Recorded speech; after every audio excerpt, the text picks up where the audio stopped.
So if you've got knee pain or you generally have a history of patellar tendonitis or a history of generally being too anterior dominant, this split squat variation is going to be really helpful for you for learning how to shift forward with the knee while still having your glute be your driver of protection and force. So what I want you to do is we're going to get into our same split squat. We can hug the med ball as we talked about in the initial video, and we can rotate and twist as we descend over that front leg. And remember what we said about loading up this back glute so that we can make this butt cheek as big as possible and this glute being loaded up as much as we can.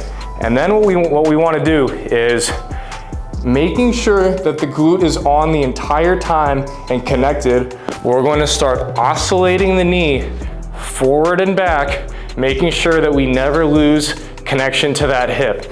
Key points here, I'll drop the ball for a second. As the foot comes forward, don't be too tense with the foot. Make sure that you allow it to pronate, and it's okay if this knee passes in a little bit if the foot is pronating and flattening out and then supinating and tightening back up as you come backwards.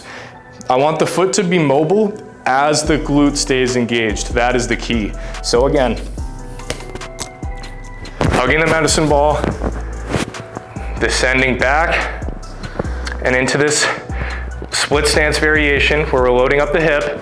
We're gonna come forward and back, letting our foot naturally pronate and supinate as our glute stays on the entire time as a source of protection rather than being lazy with it and having the quad do everything, which is gonna be a much bigger source of knee pain.